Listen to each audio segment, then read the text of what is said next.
नमस्कार। ये आकाशवाणी पटना है। अब आप खालिद रशीद से प्रादेशिक समाचार सुनिए। पहले मुख्य समाचार। प्रदेश में मानसून अपने निर्धारित समय से एक दिन पहले पहुंचा। मौसम विभाग ने अधिकतर भागों में भारी बारिश की आशंका के मद्देनजर येलो अलर्ट जारी किया। जीएसटी काउंसिल ने बड़ी राहत देते हुए ब्लैक फंगस की दवा एम्फोटेरिसिन बी और कोविड उपचार की दवा टोसिलीजुमैब पर जीएसटी समाप्त किया। कोविड जांच kit, pulse oximeter, thermal scanner और हैंड सैनिटाइजर सस्ते होंगे। इन उत्पादों पर जीएसटी घटाकर 5% किया गया। और राज्य में कोरोना संक्रमण के मामलों में कमी का सिलसिला जारी। आज 432 नए मामलों की पुष्टि। राज्य में कोरोना लॉकडाउन में राहत दी जा रही है। ऐसे में आपसे अपील है कि कोविड महामारी के प्रति कोई भी लापरवाही न बरतें। जब तक आवश्यक न हो घर से बाहर न निकलें और इन आसान उपायों का पालन कर सुरक्षित रहें। मास्क लगाएं, 2 गज की सुरक्षित दूरी बनाए रखें, बार बार हाथ धोएं, चेहरा साफ रखें और टीका जरूर लगवाएं। साथ ही कोविड से संबंधित जानकारी प्राप्त करने और मार्गदर्शन के लिए राष्ट्रीय हेल्पलाइन नंबर 1075 पर संपर्क कर सकते हैं। आप बिहार सरकार के हेल्पलाइन नंबर 104 पर भी जानकारी प्राप्त की जा सकती है। अब समाचार विस्तार से। प्रदेश में मानसून अपने निर्धारित समय से एक दिन पहले पहुंच गया है। इसके प्रभाव से अगले 48 घंटों के दौरान राज्य के अधिकतर भागों में गरज के साथ भारी बारिश होने की संभावना है। मौसम विभाग ने प्रदेश के अधिकांश हिस्सों में 16 जून तक भारी बारिश की आशंका को देखते हुए येलो अलर्ट जारी किया है। मानसून की रेखा का विस्तार आज झारखंड के रास्ते प्रदेश के दक्षिणी हिस्सों से होते हुए दरभंगा शहर तक देखा जा रहा है। मौसम वैज्ञानिक उदय शंकर सिन्हा ने बताया कि अगले 24 घंटों के दौरान यह राज्य के अधिकांश हिस्सों में फैल जाएगा। दक्षिण पश्चिम मानसून का बिहार राज्य में प्रवेश आज हो गया है। मानसून की रेखा दरभंगा शहर तक पहुंच गई है। इसके आगे बढ़ने और 24 घंटों के दौरान पूरे राज्य को प्रभावित करने के लिए स्थितियां अनुकूल है। इस वर्ष मानसून का आगमन अपनी सामान्य तिथि यानी 13 जून से एक दिन पहले हो गया है। इधर पटना, बक्सर, भोजपुर, रोहतास, खगड़िया, गया, कैमूर, सारण, वैशाली, पूर्वी और पश्चिमी चंपारण जिले में सुबह से ही बारिश हो रही है। अररिया, कटिहार और भागलपुर सहित राज्य के पूर्वी हिस्सों में भी लगातार बारिश के कारण आम जनजीवन प्रभावित हुआ है। पिछले 24 घंटों के दौरान गोपालगंज और आसपास के जिलों में भारी बारिश दर्ज की गई।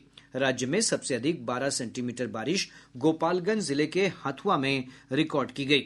कैमूर जिले के अघौरा में 10 सेंटीमीटर बारिश हुई है। दरभंगा, मधुबनी, बांका, कटिहार, मुंगेर में 4 सेंटीमीटर से 6 सेंटीमीटर तक बारिश रिकॉर्ड की गई। हमारे संवाददाता ने बताया कि खगड़िया जिले में नगर क्षेत्र सहित कई क्षेत्रों में लगातार बारिश के कारण जगह जगह जल जमाव की समस्या उत्पन्न हो गई है। अच्छी बारिश के मद्देनजर सीतामढ़ी सहित राज्य के उत्तरी हिस्सों में किसान धान की रोपणी की तैयारियों में जुट गए हैं। वस्तु और सेवाकर परिषद ने लोगों को बड़ी राहत देते हुए आज ब्लैक फंगस के उपचार में प्रयोग होने वाली दवाई एम्फोटेरिसिन बी और कोविड उपचार की दवा टोसिलीजुमैब को जीएसटी के दायरे से बाहर कर दिया है। जीएसटी काउंसिल के फैसले के बाद इस पर लगने वाला कर 0 हो गया है। परिषद ने मंत्री समूह की ओर से कोविड उपचार में इस्तेमाल होने वाली दवाइयों और चिकित्सा सुविधाओं पर भी छूट की सिफारिशों को स्वीकार कर लिया है। नई दिल्ली में संवाददाताओं से बातचीत में वित्त मंत्री निर्मला सीतारमण ने बताया कि कोविड के गंभीर मामलों के उपचार में इस्तेमाल होने वाली एंटीवायरल दवा रेमडेसिविर पर जीएसटी की दर 12 से घटाकर 5% कर दी गई है। वित्त मंत्री ने बताया कि खून का थक्का जमने से रोकने वाली दवा हेपरिन और स्वास्थ्य मंत्रालय की ओर से बताई गई कोविड उपचार में इस्तेमाल होने वाली अन्य दूसरी दवाइयों पर भी जीएसटी की दर घटाकर 5% कर दी गई है। जीएसटी परिषद ने मेडिकल ग्रेड ऑक्सीजन, ऑक्सीजन बनाने वाले उपकरण और इससे संबंधित चिकित्सा सुविधाओं पर जीएसटी दर 12% से घटाकर 5% कर दी है। इससे कोविड परीक्षण किट, पल्स ऑक्सीमीटर, तापमान मापने वाले उपकरण और हैंड सैनिटाइजर भी अब सस्ते होंगे। एम्बुलेंस पर जीएसटी की दर 28% से घटाकर 12% कर दी गई है। विद्युत और गैस के जरिए होने वाले शवदाह पर जीएसटी दर 18 से घटाकर 5% कर दी गई है।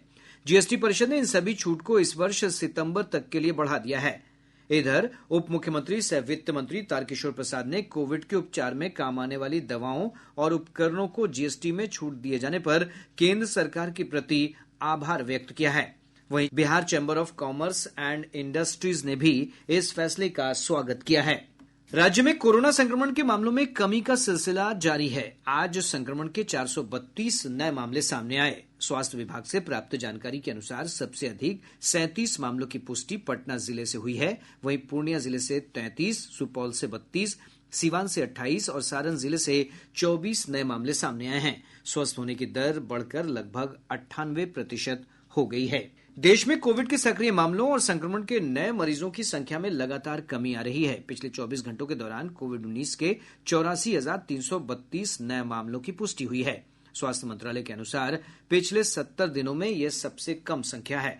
स्वस्थ होने की दर 95.07% है। अब तक 2,79,00,000 लोग संक्रमण मुक्त हो चुके हैं।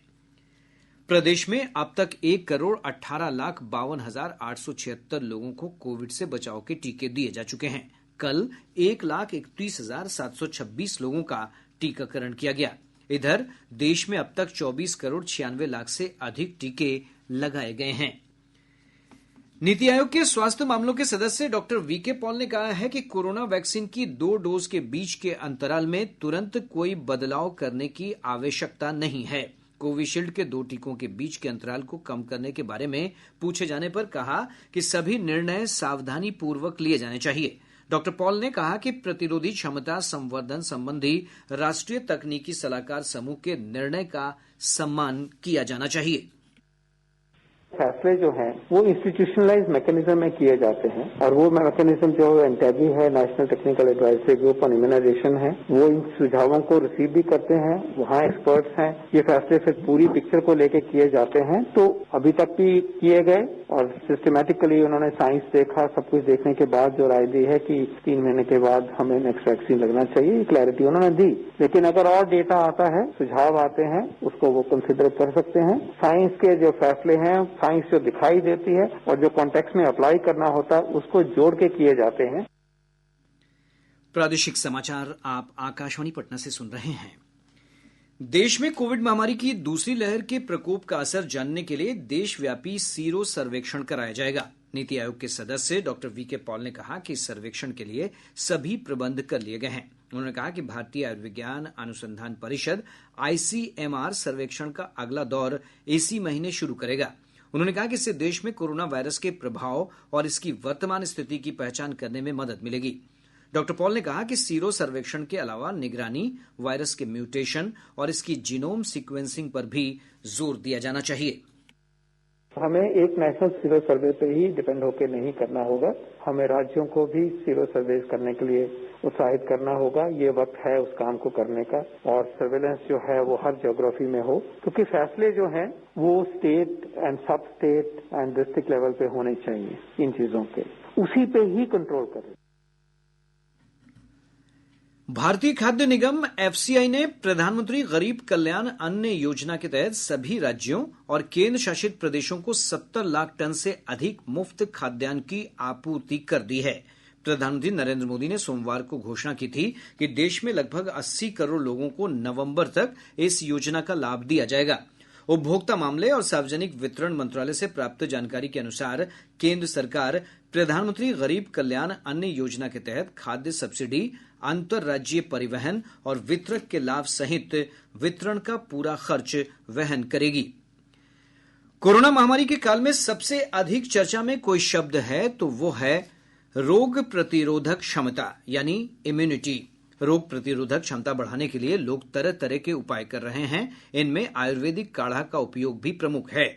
शेखपुरा जिले में कोरोना योद्धा अभय कुमार के नेतृत्व में युवकों के एक दल ने कोरोना मरीजों और अन्य लोगों के बीच आयुर्वेदिक काढ़ा का वितरण शुरू किया है, जो काफी लोकप्रिय हो गया है। सुनते हैं ये रिपोर्ट। शेखपुरा जिले में कोरोना योद्धा अभय कुमार के नेतृत्व में युवकों के दल ने कोरोना मरीजों और अन्य लोगों के बीच आयुर्वेदिक काढ़ा का वितरण शुरू किया है, जो काफी लोकप्रिय हो गया है। कोविड केयर सेंटर, सदर अस्पताल और आसपास के क्षेत्रों में रोज यह काढ़ा बांटा जाता है। आकाशवाणी से बातचीत में अभय कुमार ने बताया कि लोगों को काफी फायदा हो रहा है और इसकी मांग भी बढ़ी है। आयुष मंत्रालय द्वारा जो बताया गया था काढ़ा निर्माण की विधि, तो उसको हम लोगों ने अगले कोविड 1 में जो आया था, तो हम लोग उस समय वितरण 45 दिनों तक किया था, उसका बहुत बेहतर रिजल्ट मिला। तो इस बार भी हम लोगों ने 51 दिनों तक काढ़ा का वितरण किया और खास करके कोविड सेंटरों में अगर हम लोगों को आधा घंटा लेट हो जाता था तो कोविड सेंटर से मरीज फोन करने लगता था। अभय कुमार ने बताया कि उनकी टीम द्वारा वितरण किया जाने वाला यह काढ़ा आयुष विभाग के मानदंडों के अनुरूप तैयार किया जाता है। लोगों को बिल्कुल ताजा काढ़ा मिले, इसके लिए सुबह से ही इसकी तैयारी करनी पड़ती है। सवेरे 4:30 बजे से हम लोग शुरू करते हैं, 6 बजे से वितरण करते हैं। 1 घंटा पूरा एकदम उसको खौलाते हैं।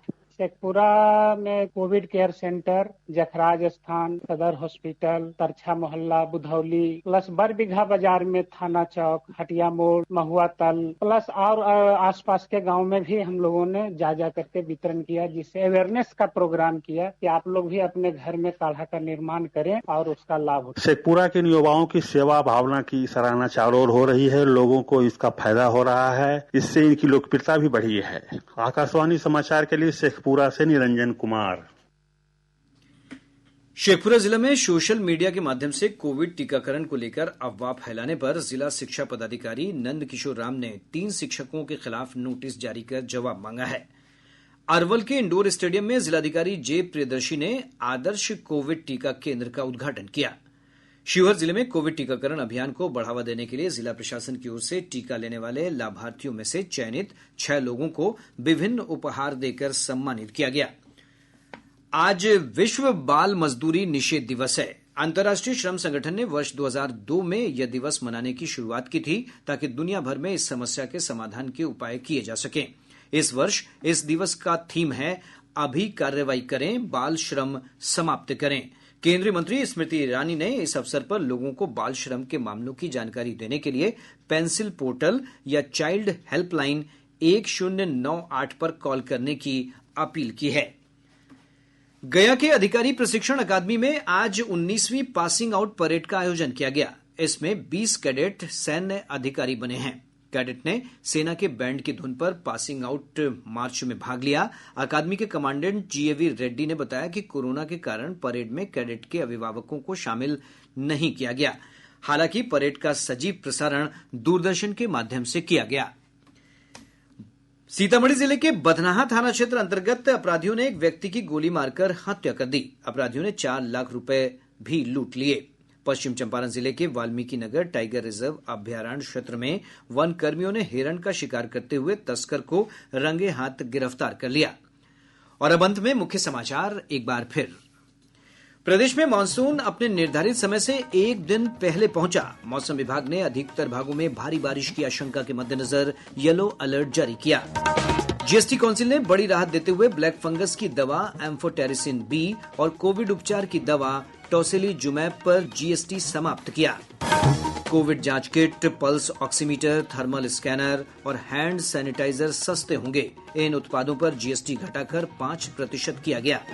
और राज्य में कोरोना संक्रमण के मामलों में कमी का सिलसिला जारी। आज 432 नए मामलों की पुष्टि।